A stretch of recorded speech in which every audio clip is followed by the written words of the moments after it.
हरे कृष्णा। आज की इस वीडियो में हम आपको सुनाएंगे भाद्रपद मास की पूर्णिमा यानी भादो पूर्णिमा की कथा, जिसे भादो पूर्णिमा के दिन सुनने से व्यक्ति को पापों से छुटकारा मिलता है, साथ ही सुख समृद्धि में वृद्धि होती है। माँ लक्ष्मी की कृपा से धन लाभ के योग बनते हैं।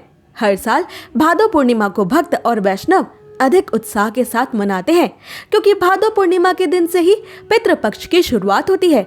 इस पूरे पितृपक्ष के दौरान अपने पितरों को प्रसन्न करके उनकी सभी इच्छाएं पूरी करके उनके आशीर्वाद से हर मनोकामना पूरी करने का, धन समृद्धि प्राप्त करने का और जीवन में चले आ रहे पितृदोष को दूर करने का सुनहरा अवसर हर मानव को प्राप्त होता है।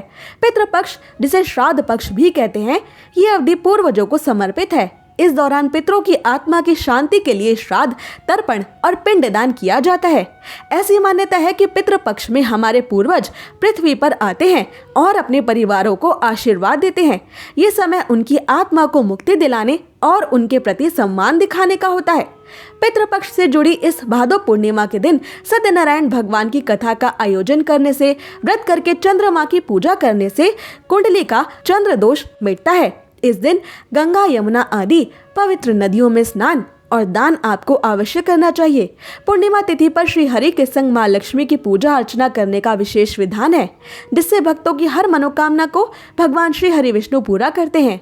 साथ ही इस भादो पूर्णिमा का व्रत करने से व्यक्ति को सभी दुखों कष्टों से मुक्ति मिलती है और सुख समृद्धि आती है। आपसे प्रार्थना है कि ये कथा अंत तक अवश्य सुने, क्योंकि अधूरी कथा सुनने से पाप लगता है। और कथा शुरू होने से पहले हमारे चैनल को सब्सक्राइब करके एक बार कमेंट्स में दिल से जय श्री लक्ष्मी नारायण अवश्य लिखें।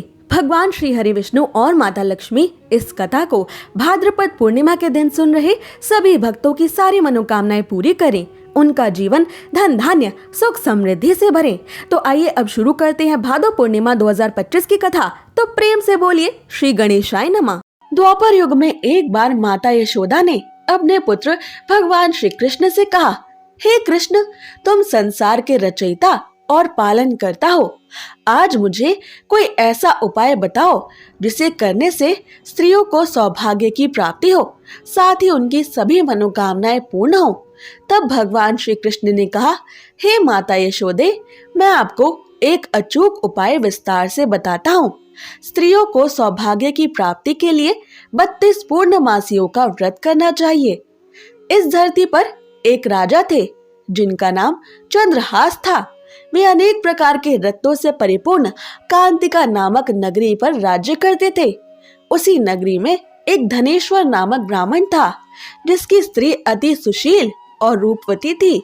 उस ब्राह्मण के घर में धन धान्य आदि की कोई कमी नहीं थी, लेकिन उसकी कोई संतान ना होने की वजह से वो सदा दुखी रहता था। एक दिन उस नगरी में एक तपस्वी आया। वो तपस्वी उस ब्राह्मण के घर को छोड़कर सभी के घरों से भिक्षा लेता था और अपना पेट भरता था। एक दिन तपस्वी भिक्षा का अन्न प्रेम पूर्वक एक नदी के किनारे बैठकर खा रहा था कि तभी धनेश्वर ब्राह्मण ने वहां आकर उस योगी को ये सब कार्य करते देख लिया। धनेश्वर ब्राह्मण उस योगी के पास जाकर बोले, महात्मन, आप सभी के घरों से भिक्षा लेते हैं, लेकिन मेरे घर से आप कभी भिक्षा नहीं लेते, ना ही आप कभी मेरे घर आते हैं। मैं इसका कारण क्या है, क्या मैं जान सकता हूँ? तब योगी ने कहा कि निसंतान के घर की भीख पतितों के अन्न के तुल्य होती है, और ऐसे में जो पतितों का अन्न खाता है वो स्वयं भी पतित हो जाता है। चूंकि तुम निसंतान हो, इसलिए मैं तुम्हारे घर की भिक्षा नहीं लेता हूँ।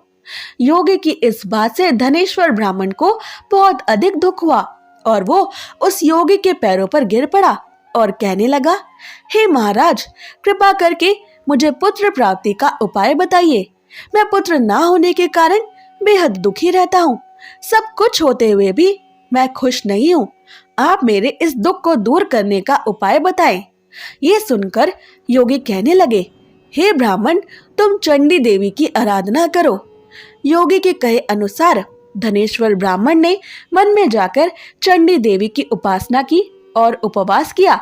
चंडी देवी ने 16वें दिन उसे सपने में आकर दर्शन दिए और कहा, हे धनेश्वर, जा, तेरे पुत्र होगा, लेकिन वो 16 वर्ष की आयु तक ही जीवित रहेगा। लेकिन यदि तुम दोनों स्त्री पुरुष 32 पूर्णमासियों का व्रत करोगे तो वह दीर्घायु को अवश्य ही प्राप्त करेगा। प्रातः काल तुम्हें इस स्थान के समीप ही एक आम का वृक्ष दिखेगा। उस पर चढ़कर एक फल तोड़कर शीघ्र ही अपने घर जाना और वह फल अपनी स्त्री को खिला देना। ऋतु स्नान के बाद वह स्वच्छ होकर भगवान शिव शंकर का ध्यान करके उस फल को खा लेगी। तब शंकर भगवान की कृपा से उसको पुत्र हो जाएगा। धनेश्वर ब्राह्मण ने ठीक वैसा ही किया जैसा चंडी देवी ने बताया और उसकी स्त्री गर्भवती हो गई। देवी माँ की कृपा से उन्हें एक अत्यंत सुंदर पुत्र प्राप्त हुआ, जिसका नाम उन्होंने देवीदास रखा। दुर्गा जी की आज्ञा अनुसार धनेश्वर ब्राह्मण की पत्नी यानी देवीदास की माता ने 32 पूर्णमासियों का व्रत करना प्रारंभ कर दिया। 16वां वर्ष लगते ही देवीदास के माता पिता को चिंता होने लगी कि कहीं उनके पुत्र के इस वर्ष प्राण ना चले जाएं। धनेश्वर ब्राह्मण ने देवीदास के मामा को बुलाया और कहा कि देवीदास 1 वर्ष तक काशी में जाकर विद्या अध्ययन करे, ऐसी हमारी इच्छा है। इसके साथ में तुम चले जाओ और 1 वर्ष के बाद इसको वापस लौटा लाना। इस तरह देवीदास को एक घोड़े पर बिठाकर अपने मामा के साथ काशी पर भेज दिया गया। धनेश्वर ब्राह्मण ने अपने पुत्र के दीर्घायु के लिए भगवती दुर्गा की आराधना और पूर्णमासियों का व्रत करना शुरू कर दिया। इस प्रकार 32 पूर्णमासियों का व्रत उसने पूरा किया। कुछ समय बाद मामा और भांजा देवीदास किसी नगर में रात बिताने के लिए ठहरे हुए थे। उस दिन उस गांव में एक ब्राह्मण की कन्या का विवाह होने वाला था। जिस धर्मशाला में वर और उसकी बारात ठहरी हुई थी, वहीं देवीदास और उसके मामा भी ठहरे हुए थे। संयोग से कन्या को तेल आदि चढ़ाकर मंडप आदि का कृत्य किया गया तो लगन के समय वर को धनुर्वात हो गया। तब वर के पिता की नजर देवीदास पर पड़ी और उन्होंने सोचा कि ये तो मेरे पुत्र के जैसा ही सुंदर है, मैं क्यों ना इसी के साथ अपनी कन्या का लगन करा दूं और बाद में विवाह के अन्य कार्य मेरे लड़के के साथ पूर्ण हो जाएंगे। ऐसा सोचकर वर का पिता देवीदास के मामा के पास जाकर बोला कि तुम थोड़ी देर के लिए अपने भांजे को हमें दे दो, और उसने अपनी योजना उन्हें बताई। तब उसका मामा कहने लगा कि जो कुछ भी मधुपर्क आदि कन्यादान के समय वर को मिले वो सब हमें दे दिया जाए, तो ही मेरा भांजा इस बारात का दूल्हा बनेगा। ये बात वर के पिता ने स्वीकार कर ली और इस तरह से देवीदास का विवाह उस कन्या के साथ हो गया। पत्नी के साथ वो भोजन ना कर सका और अपने मन में सोचना लगा कि ना जाने ये कैसी स्त्री होगी। लड़के को ऐसा करना सही नहीं लगा और उसकी आंखों में आंसू आ गए। तब वधू ने पूछा कि क्या बात है, आप इतने दुखी क्यों हैं? तब उसने सब बातें लड़के को बतला दी। तब कन्या कहने लगी कि अब हमारी शादी हो गई है। देव, ब्राह्मण और अग्नि के सामने मैंने आपको ही अपना पति बनाया है, इसलिए अब आप ही मेरे पति हैं। तब देवीदास ने कहा, ऐसा मत करिए, क्योंकि मेरी आयु कम है, मेरे बाद आपकी भला क्या गति होगी। परंतु वह कन्या दृढ़ विचार वाली थी। वो बोली कि जो गति आपकी होगी वही गति मेरी होगी। इसके बाद देवीदास और उसकी पत्नी दोनों ने भोजन किया और शेष रात्रि वे सोते रहे। प्रातः काल देवीदास ने अपनी पत्नी को एक अंगूठी दी और एक रुमाल दिया और बोला, हे प्रिय, इसे लो और संकेत समझकर स्थिर चित्त हो जाओ। यदि मैं जीवित रहा तो अवश्य वापस आऊंगा, वरना समझ लेना कि मेरा अंत हो गया है।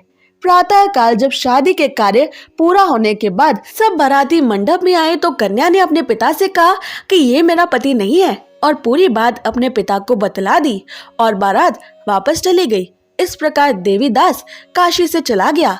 कुछ समय बाद काल से प्रेरित होकर एक सर्प रात्रि के समय देवीदास को डसने के लिए वहां पर आया। क्योंकि देवीदास के माता पिता ने पूर्णमासियों का व्रत किया था तो उस व्रत के पुण्य प्रभाव से सर्प देवीदास को काट ना सका, क्योंकि पहले ही उसकी माता 32 पूर्णमासियों के व्रत पूरे कर चुकी थी। इसके बाद मध्याह्न के समय स्वयं काल वहां आकर देवीदास के शरीर से उसके प्राणों को खींचने का प्रयत्न करने लगा, जिससे देवीदास मूर्छित होकर पृथ्वी पर गिर पड़ा। उसी समय पार्वती जी के साथ श्री शंकर जी वहां पर पधार गए।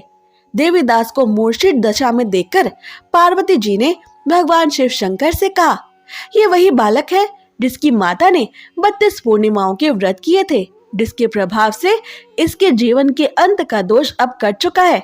माता भवानी के कहने पर भगवान शिव शंकर ने देवीदास को प्राणों का दान दे दिया। उधर देवीदास की स्त्री अपने नगर में अपने पति की प्रतीक्षा कर रही थी। जब 16वां वर्ष व्यतीत हो गया तो देवीदास भी अपने मामा के साथ काशी से चल दिया और वो कुछ दिन बाद अपनी पत्नी के घर पहुंच गया। लड़की के पिता ने खूब सारा धन देकर अपनी पुत्री को देवीदास के साथ विदा कर दिया। कथा की समाप्ति करते हुए श्री कृष्ण भगवान माता यशोदा को बताते हैं कि धनेश्वर और उसकी पत्नी की तरह जो भी स्त्री 32 पूर्णिमाओं का व्रत रखती है वो सदा सौभाग्यवती और पुत्रवती रहती है। ऐसी और व्रत कथाएं सुनने के लिए चैनल को सब्सक्राइब करें।